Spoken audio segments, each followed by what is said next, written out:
इनके बारे में लिखो। अनुवांशिकी के क्षेत्र में जो देखा है बच्चों, लिखिए अनुवांशिकी के क्षेत्र में ग्रेगर जोहान मेंडल का बहुत महत्वपूर्ण योगदान है। अनुवांशिकी के क्षेत्र में ग्रेगर जोहान मेंडल का बहुत महत्वपूर्ण योगदान है। उन्होंने ऐसे समय में जब कोशिका विज्ञान के बारे में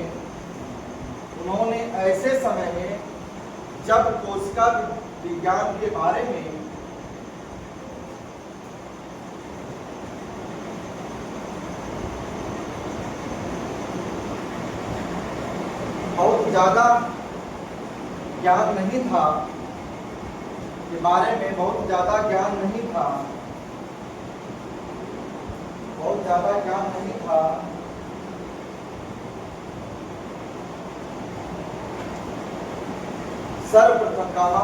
सर्वप्रथम वंशागत के नियम दिए। सर्वप्रथम वंशागत के नियम दिए।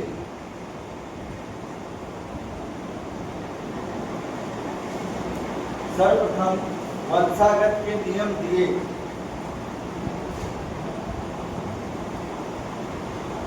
ठीक है, हेडिंग डाल दो ग्रेगर जोहान मेंडल। इनके बारे में जानना जरूरी है। अनुवांशिकी के पिता इनको कहा जाता है, जो कि मैं पहले ही पॉइंट लिखवा चुका हूँ। ग्रेगर जोहान मेंडल को अनुवांशिकी का जनक कहा जाता है, तो इनके बारे में थोड़ा बहुत जानना जरूरी है।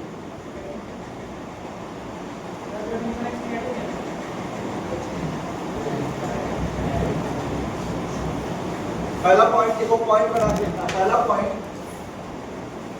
मेंडल का जन्म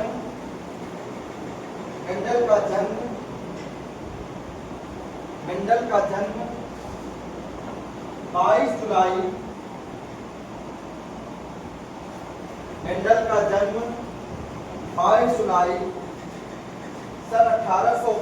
1822 में मेंडल का जन्म 22 जुलाई सन 1822 में ऑस्ट्रिया के एक गांव ऑस्ट्रिया के एक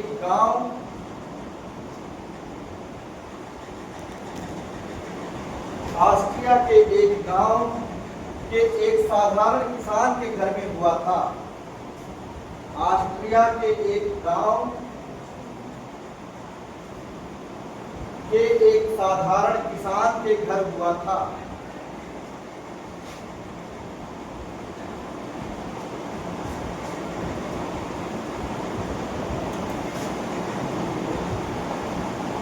मेंडल ने, दूसरा पॉइंट, मेंडल ने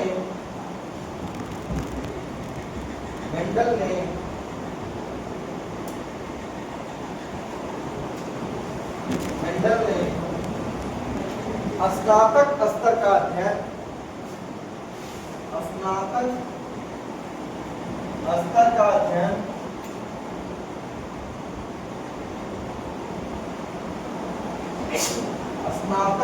का अध्ययन 1840 में पूर्ण किया।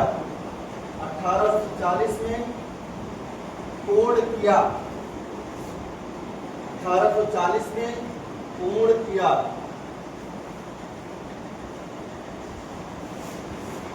1840 में पूर्ण किया।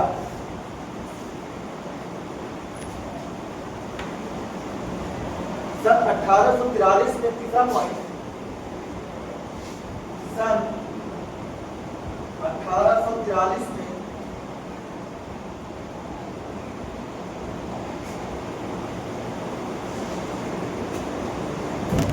ऑस्ट्रिया के ब्रुन, 1843 में ऑस्ट्रिया के ब्रुन, BRUNN, ब्रुन, ऑस्ट्रिया के ब्रुन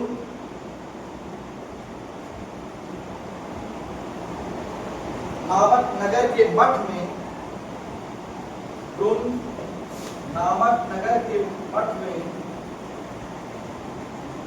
नगर के मठ में, नगर के मठ में पादरी के रूप में कार्य शुरू किया। पादरी के रूप में कार्य शुरू किया।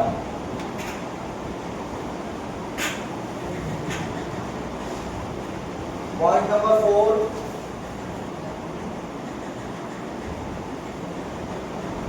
पादरी माने क्या होता है? प्रीस्ट, पंडित। क्या काम किया था इन्होंने शुरू? पंडित का कार्य।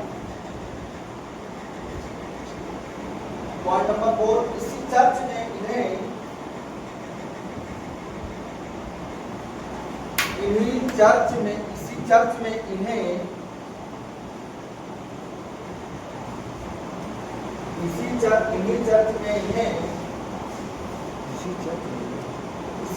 में इन्हें चर्च की पदवी ग्रेगर से सुशोभित किया गया।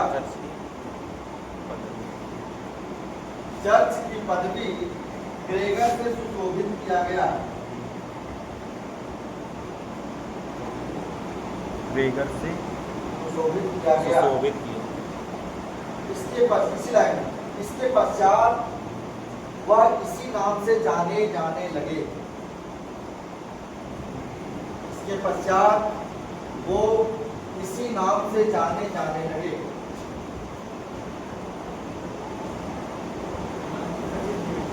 इन्हीं नाम से जाने गए। 1854 में सन 1854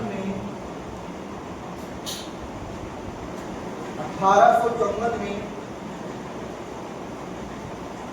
मेंडल ने अध्यापक के पद पर कार्य किया। मेंडल ने अध्यापक के पद पर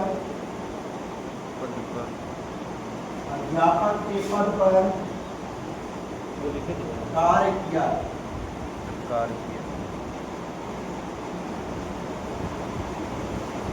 पॉइंट नंबर 6,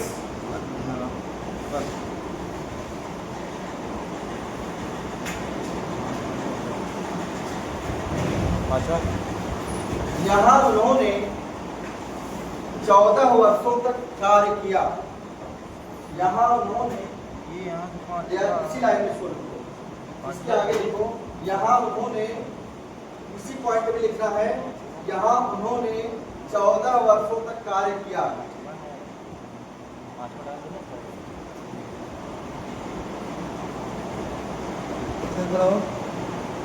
यहाँ उन्होंने 14 वर्षों तक कार्य किया। Point number 6, point number 6, point number 6। पांचवा डाल। इसके साथ साथ उन्होंने यहीं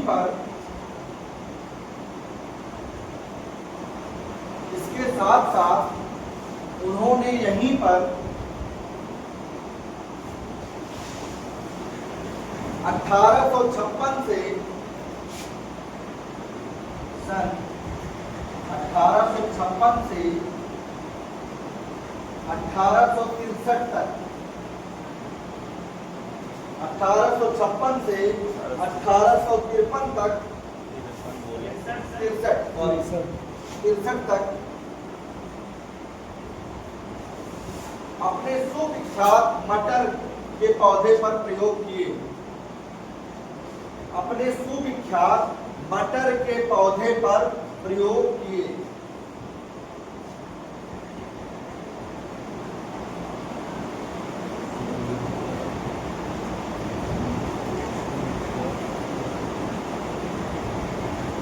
मटर के पौधे पर प्रयोग किए।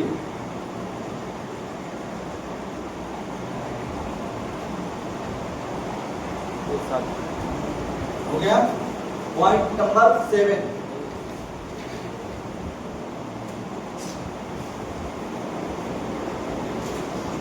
उन्होंने मटर या पाइसम सटाइवम, मटर का वैज्ञानिक नाम क्या है? Pisum sativum. उन्होंने मटर पाइसम सटाइवम, उन्होंने मटर या पाइसम सटाइवम के पौधे पर संकरण का कार्य किया। उन्होंने मटर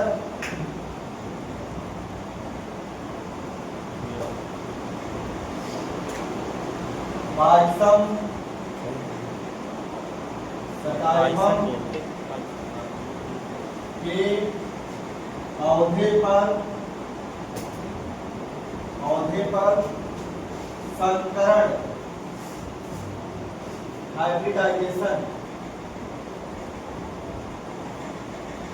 हाइब्रिडाइजेशन का कार्य किया।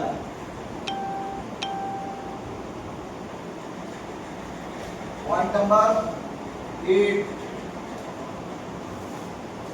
पॉइंट नंबर 8,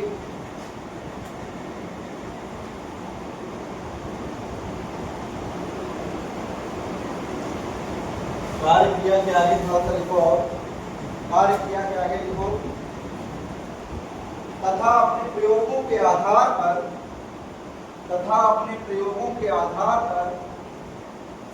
कुछ नियम प्रतिपादित किए। तथा अपने प्रयोगों के आधार पर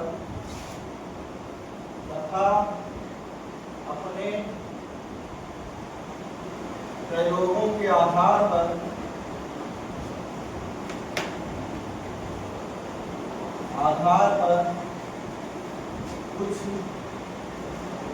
नियम प्रतिपादित किए।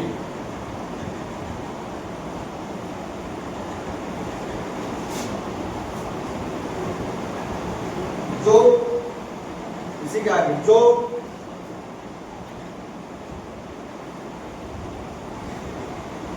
1866 में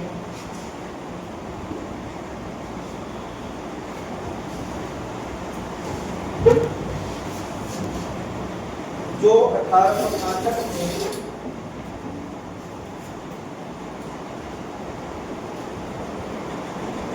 जो सन 1866 में natural history society of natural history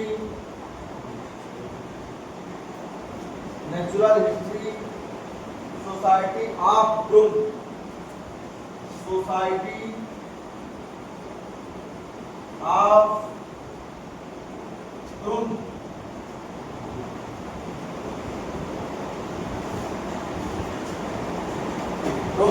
में प्रकाशित हुए।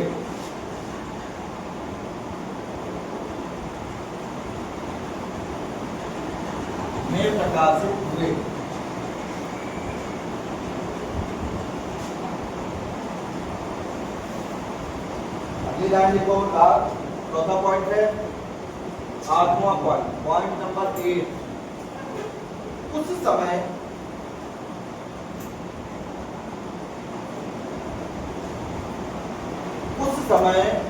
मेंडल के द्वारा दिए गए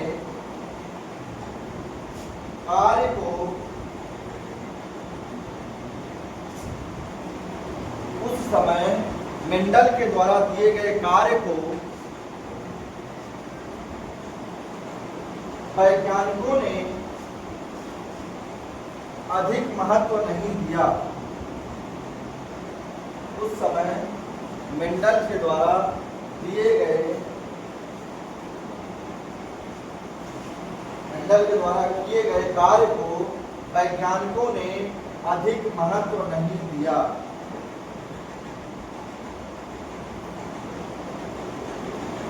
लास्ट लाइन, पॉइंट नंबर 9।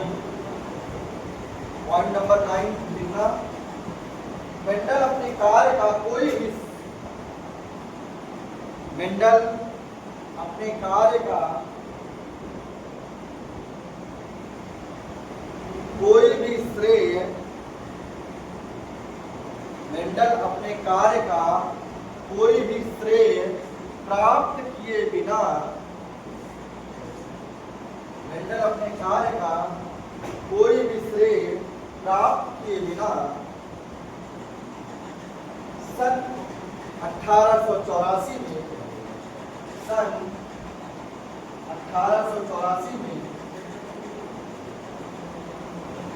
स्वर्गवासी हो गए।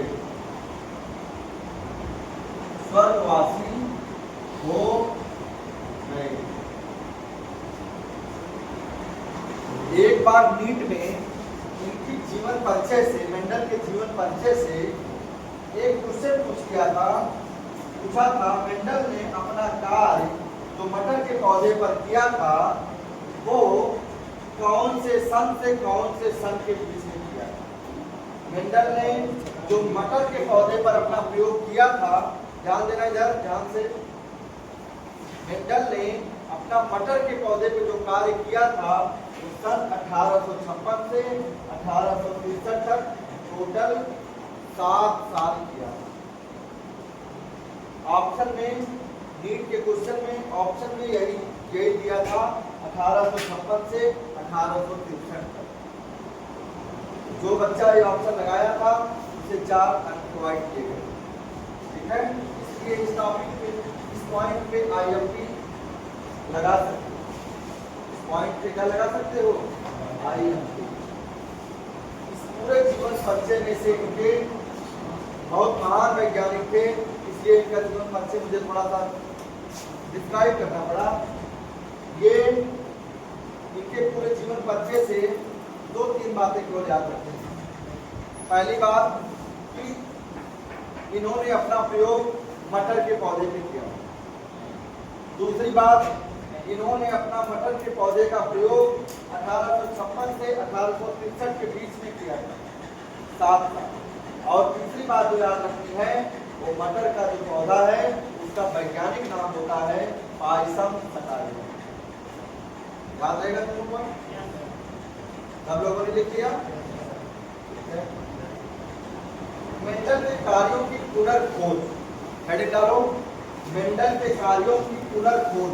इन्होंने तो मेंडल ने अपने नियम प्रतिपादित कर दिए और इस जर्नल, अच्छा एक पॉइंट और याद रखना है, जो अभी जर्नल का नाम लिखा था मैं, natural history society of Rome, ये एक जर्नल है, समाचार पत्र है, जिसमें इनका किया गया कार्य प्रतिपादित किया गया। लेकिन वैज्ञानिकों ने क्या किया, उस पर ज्यादा ध्यान नहीं दिया। दूसरे वैज्ञानिकों ने क्यों नहीं दिया? उस समय डार्विन की थियरी एक आई थी, आगे पढ़ोगे तुम लोग जैव विकास में, तो उसमें डार्विन की एक थियरी आई थी, नेचुरल डार्विन की जो थियरी आई थी उसको डिस्प्रूव करने में सारे वैज्ञानिक लगे हुए थे। ये आगे बढ़ क्यों रहा? तो इसी तरह से मेंडल ने अपनी थियरी दिया तो उसको वैज्ञानिकों ने नजरअंदाज कर दिया। क्यों? क्योंकि उस समय वो डार्विन के द्वारा जो थियरी दी गई थी उसको डिस्प्रूव करने में लगे थे सारे वैज्ञानिक, कि किस तरह से इनकी थियरी को जो है डिस्कार्ड करवाया जाए, डिस्प्रूव किया जाए। नहीं तो डार्विन बहुत आगे चले गए। उसके चक्कर में ये इनकी थियरी पर, मेंडल के किए गए कार्य पर किसी वैज्ञानिक ने ध्यान नहीं दिया। पहला काम एक था, पहला कारण ये था जो इनकी थियरी को कोई ध्यान नहीं दिया। ये बेचारे प्रतिपादित करके मर भी गए लेकिन कोई ध्यान नहीं दिया। पहला कारण क्या था? डार्विन की थियरी उसी समय आई थी, उसको डिस्प्रूव करने के चक्कर में सारे वैज्ञानिक लगे थे। दूसरा कारण क्या था? मेंडल ने अपने प्रयोगों में मैथमेटिक्स का यूज किया था। क्या यूज किया था? मैथमेटिक्स की ब्रांच है स्टैटिस्टिक्स, सांख्यिकी। मेंडल ने उसमें इन अपने प्रयोगों में रिजल्ट निकालने के लिए उन्होंने मैथमेटिक्स का प्रयोग किया। तो पहले जीव वैज्ञानिक जो हुआ करते थे उनको मैथ नहीं आता। आज भी बायो के बच्चे जो है मैथ से डरते हैं, ठीक है। तो जो वैज्ञानिक थे वो उनकी मैथमेटिक्स समझ नहीं पाए, ये क्या क्या लिख गए, और लिख करके बिना बताए मर भी गए बेचारे। तो वो मैथमेटिक्स को भी समझ नहीं पाए। ये दो कारण थे जो ये अपना इनका किया गया कार्य, इनके जीते जी कोई उस पर वैल्यू नहीं दिया, और इनके मरने के बाद 3 वैज्ञानिक अभी आगे बताते हैं। हेडिंग डालना, मेंडल के कार्यों की पुनर्खोज। हेडिंग डालोगे, मेंडल के कार्यों की पुनर्खोज। मेंडल के कार्यों की पुनर्खोज।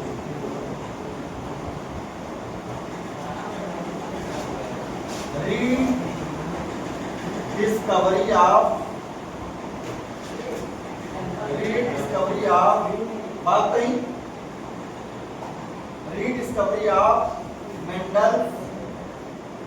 Mendel's work.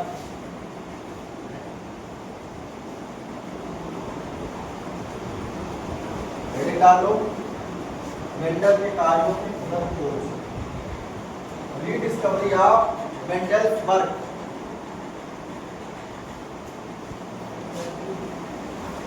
सन 1990 में मेंडल कब स्वर्गवासी हुए थे? 1884 में। 1884 के बाद 1990, कितने साल बाद? 6 साल। 6 साल। सन 1990 में 1890 में नहीं 90 कहा यार, 1900। सन 1900 में 1900 और खत्म कब हुए थे? 1884।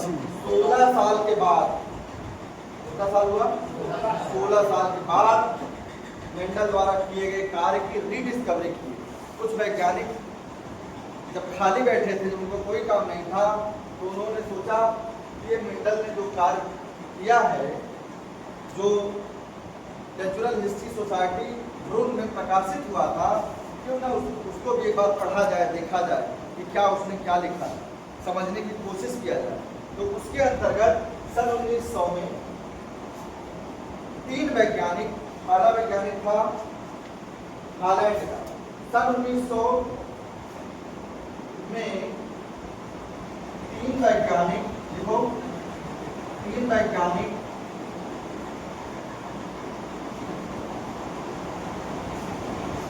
पहला Hugo de bridge. Hugo de bridge के थे हॉलैंड के। कहाँ के थे? हॉलैंड।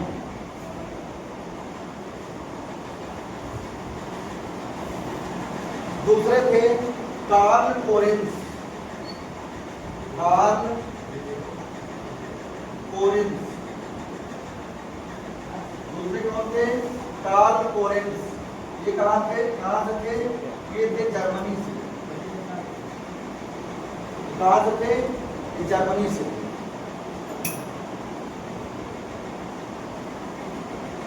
तीसरे वैज्ञानिक थे EB Sharma. EB Sharma. EB Sharma.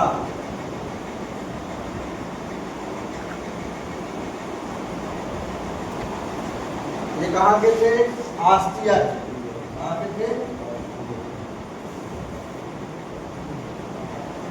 Austria.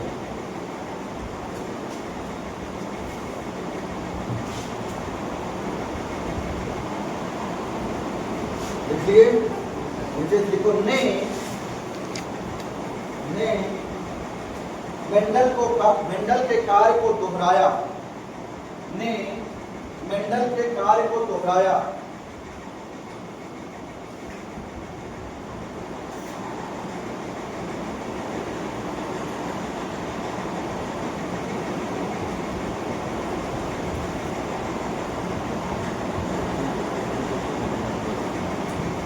तथा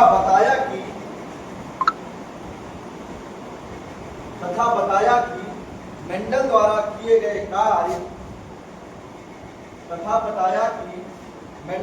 किए गए कार्य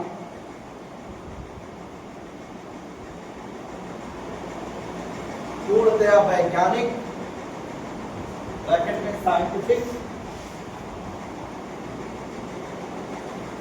पूर्णतया वैज्ञानिक ब्रैकेट में साइंटिफिक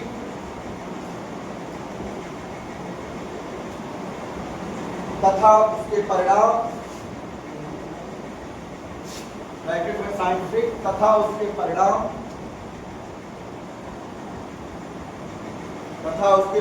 पूर्णतया सत्य थे। तथा उसके परिणाम पूर्णतया सत्य थे। तथा उसके परिणाम पूर्णतया सत्य थे। नीचे से लिखो, मेंडल के कार्य को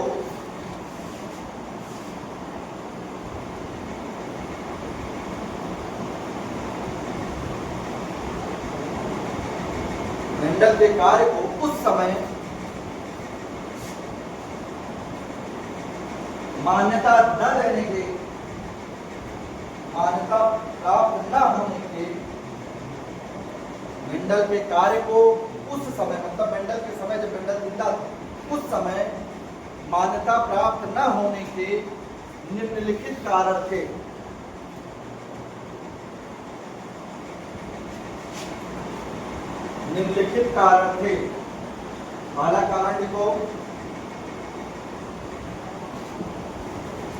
पहला कारण लिखो, उस समय कोशिका के बारे में बहुत ज्ञात नहीं था। उस समय कोशिका के बारे में बहुत ज्ञात नहीं था।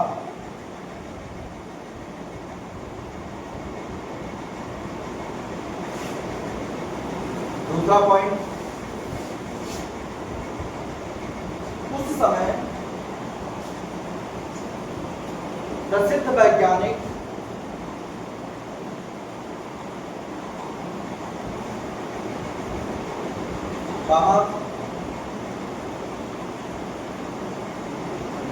मेंडल के प्रयोगों से प्रभावित नहीं हुए। मेंडल के प्रयोगों से प्रभावित नहीं हुए।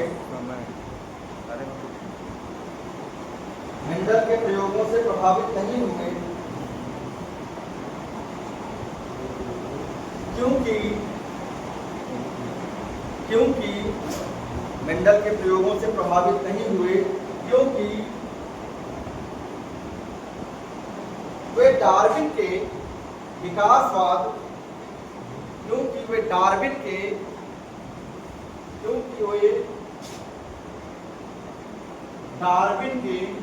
डार्विन एक साइंटिस्ट थे, डार्विन के विकासवाद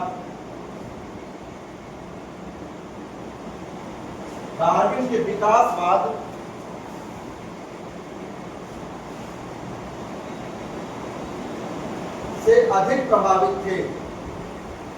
अधिक प्रभावित थे।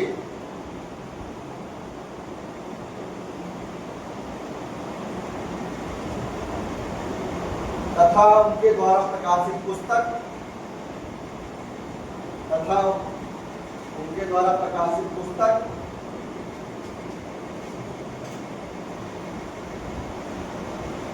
जातियों की उत्पत्ति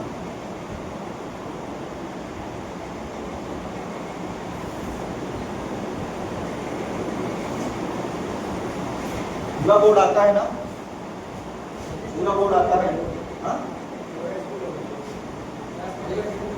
पूरा बोर्ड आता है ना। जातियों की उत्पत्ति ब्रैकेट में लिखा origin of species, origin of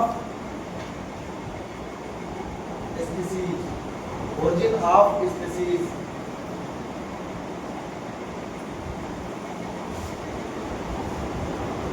से उठे विवादों को सुलझाने में व्यस्त थे।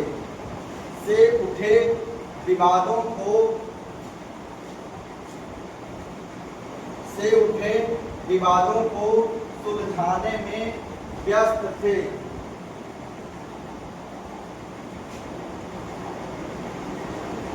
दूसरा पॉइंट लिखो, विवादों को सुलझाने में व्यस्त थे। दूसरा पॉइंट लिखो, मेंडल ने अपने परिणाम में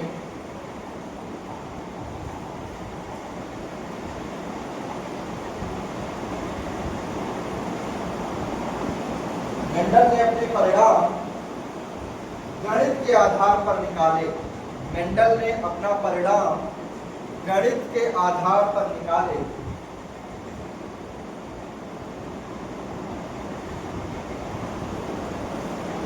जबकि उस समय मेंडल ने अपना परिणाम गणित के आधार पर निकाले, जबकि उस समय जीव विज्ञान में गणित का प्रयोग नहीं होता था। जबकि उस समय जीव विज्ञान में गणित का प्रयोग नहीं होता था।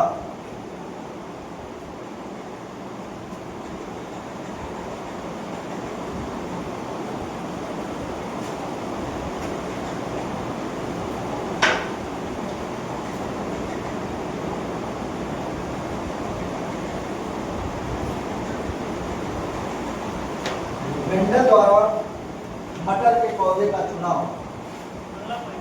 नहीं हो गया, अगली हेडिंग डालेंगे। मेंडल ने आखिर मटर का ही पौधा क्यों सेलेक्ट किया? अपने प्रयोग के लिए मटर का ही पौधा क्यों सेलेक्ट किया? मेंडल द्वारा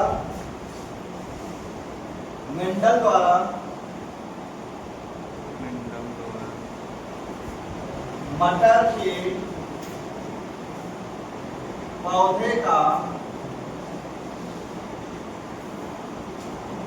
चुनाव करने का कारण,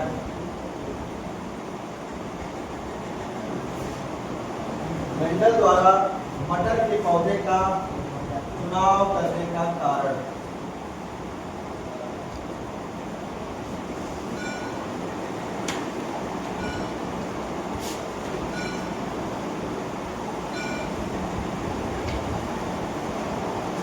मटर के पौधे का चुनाव करने का निम्नलिखित कारण है।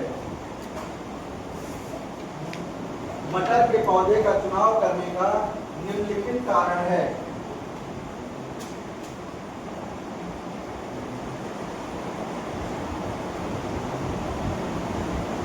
पहला कारण, इसे उद्यान माने बगीचा, इसे उद्यान में आसानी से उगाया जा सकता है।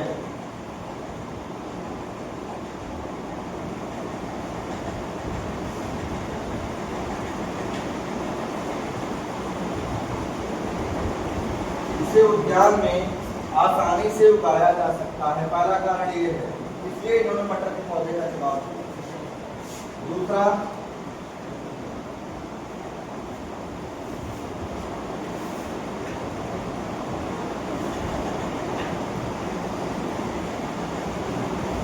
ये एक वर्षीय पौधे होते हैं। ये एक वर्षीय पौधे होते हैं।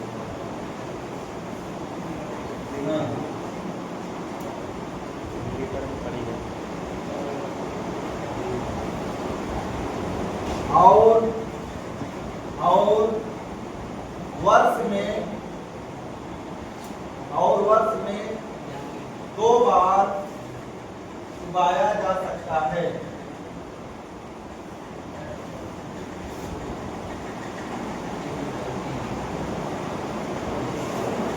और वर्ष में 2 बार पाया जा सकता है। तीसरा पॉइंट,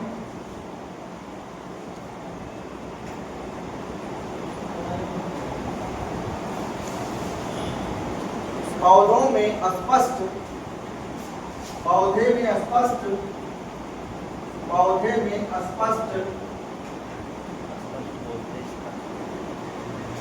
विपरीत लक्षण दिखाई देते हैं।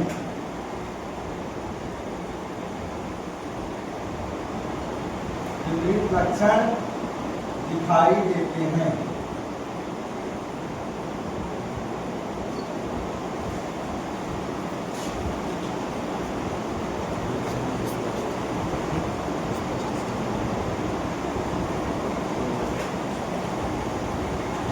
इनके पुष्प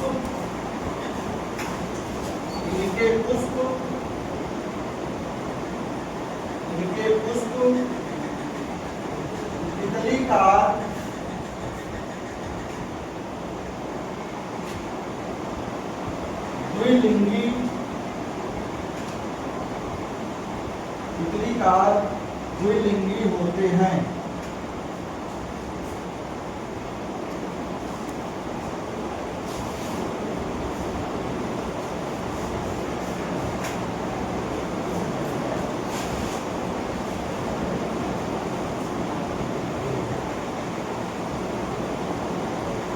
मटर के पौधे में पांचवा पॉइंट, मटर के पौधे में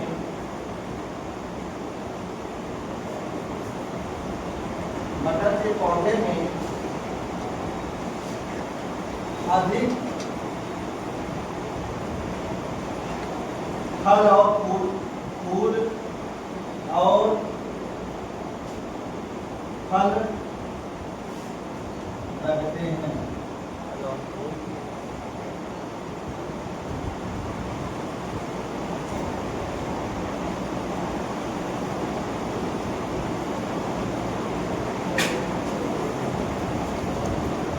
ठीक बोल दो।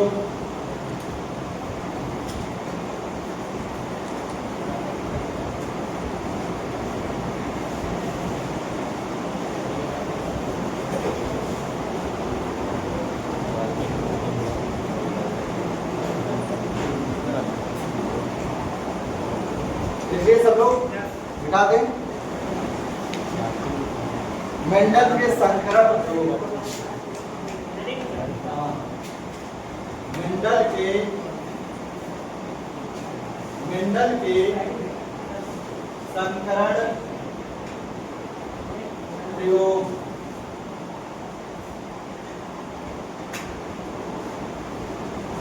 मेंडल के संकरण प्रयोग, hybridization of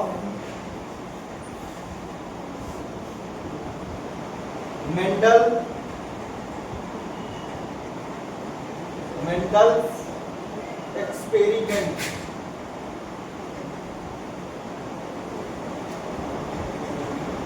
हेडिंग डालो इसको। और इसके अंतर्गत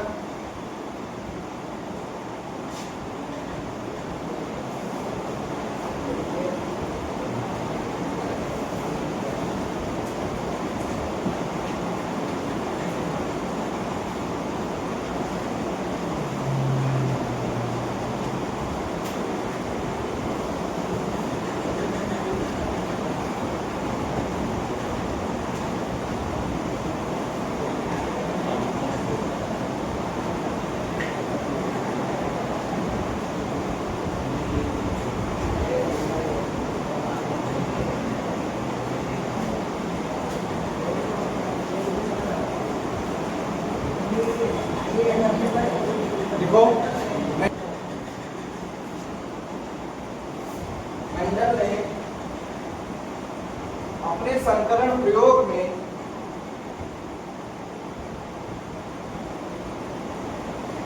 मेंडल ने अपने संकरण प्रयोग में मटर के पौधों में से मेंडल ने अपने संकरण प्रयोग में मटर के पौधों में से 7 लक्षणों को, एक सेकेंड,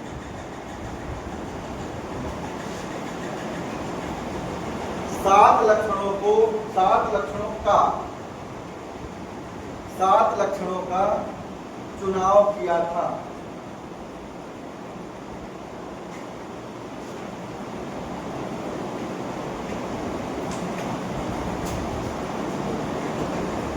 जो लक्षण होते हैं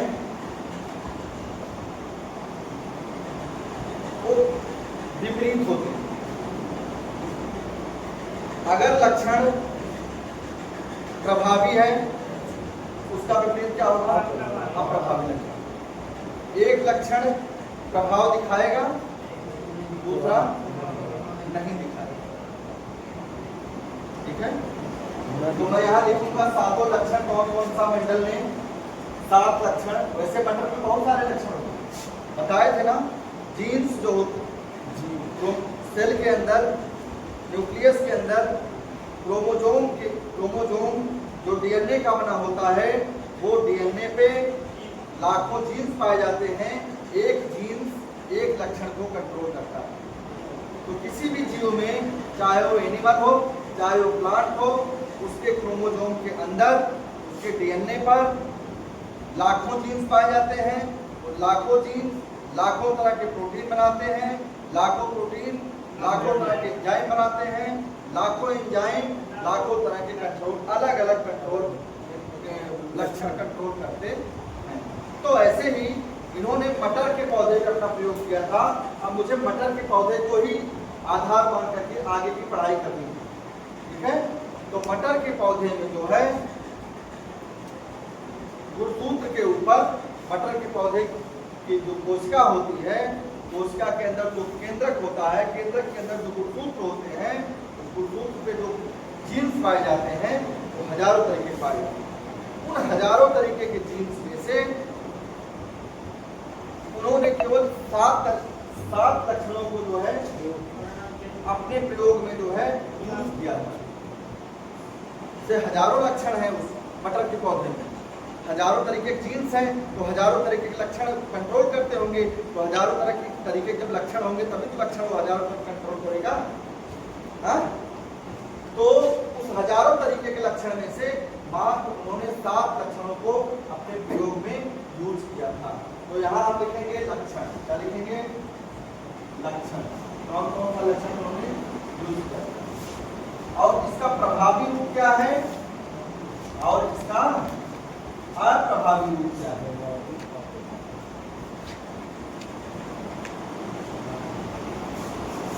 समझ में आ रही बात?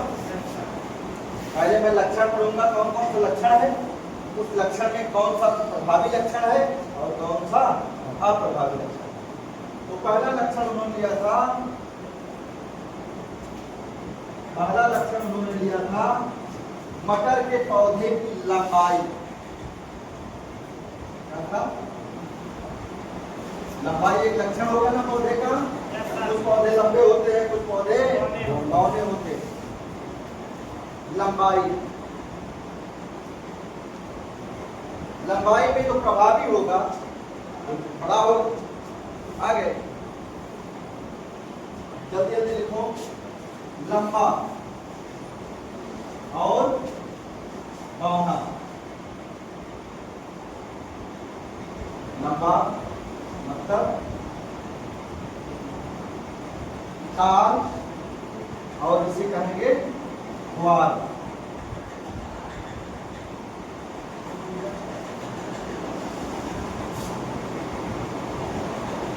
दूसरा कैरेक्टर था पुष्प का रंग।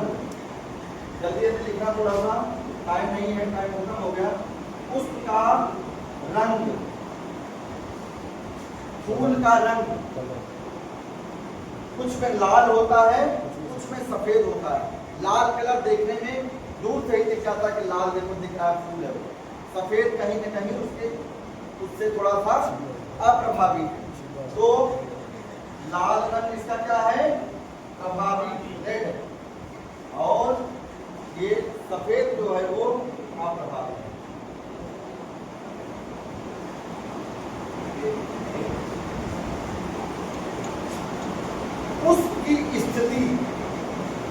पौधे में पुष्प लगा कहाँ है, पुष्प की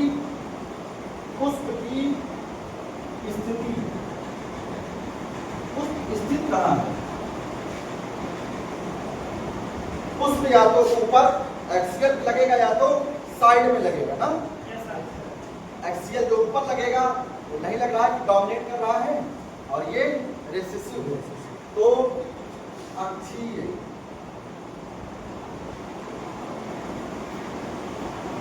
एक्सियल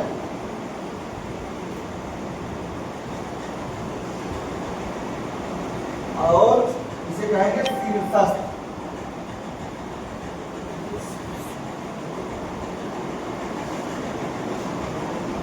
टर्मिनल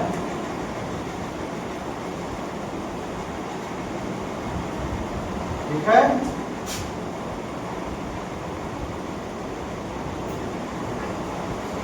आंसर खत्म हो गया।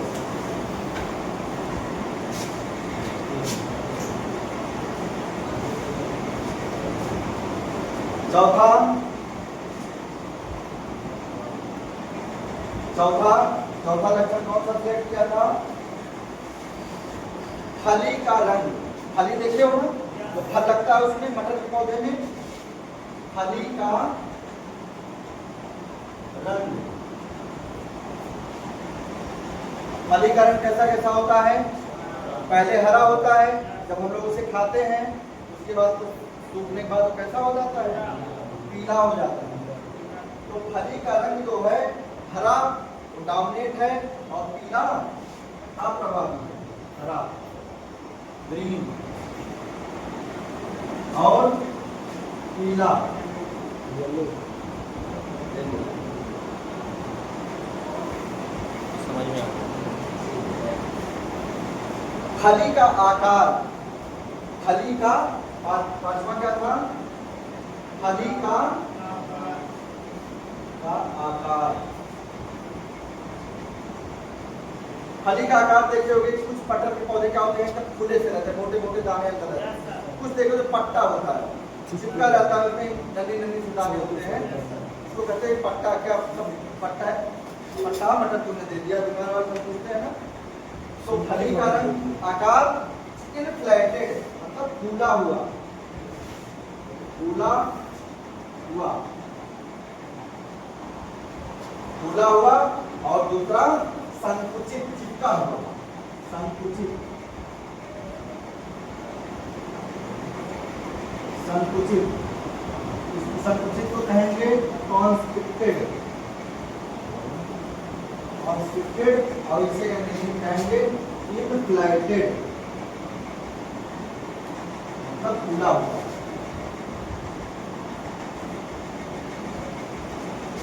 छठा क्या है,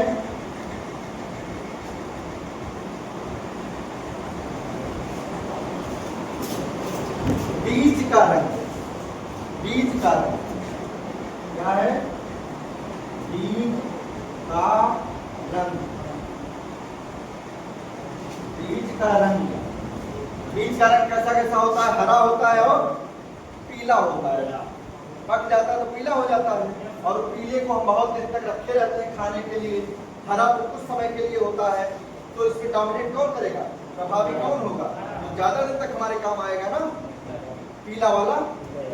और जो हरा वाला कुछ दिन हम लोग उसको खाए, उसके बाद 1-2 महीने के बाद गायब हो जाता है, लेकिन वो पीला वाला उसको सालों सालों तक स्टोर करके रखे रहते हैं ना। येलो एंड ग्रीन, हरा नहीं, ये क्या है, येलो। येलो माने पीला, पीला मतलब येलो, और हरा मतलब ग्रीन। ठीक है। लास्ट था बीज का आकार कैसा होता है। 7वां कैरेक्टर उन्होंने दिया था बीज का आकार। बीज का आकार कैसा कैसा होता है, एकदम गोल होता है, देखते होंगे मटर एकदम गोल होता है, या तो देखते हो हल्का पिचिक जाता है। ठीक है, देखो ना, तो गोल जो होगा देखने में अच्छा लगेगा, तो गोल प्रभावी होगा, गोल। गोल मतलब राउंड।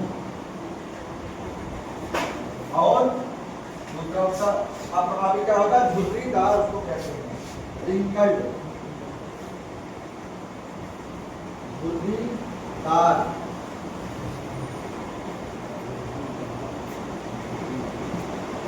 रिंकल्ड, ठीक है, इतना लिख लो। इसके बाद अगली क्लास में पढ़ेंगे।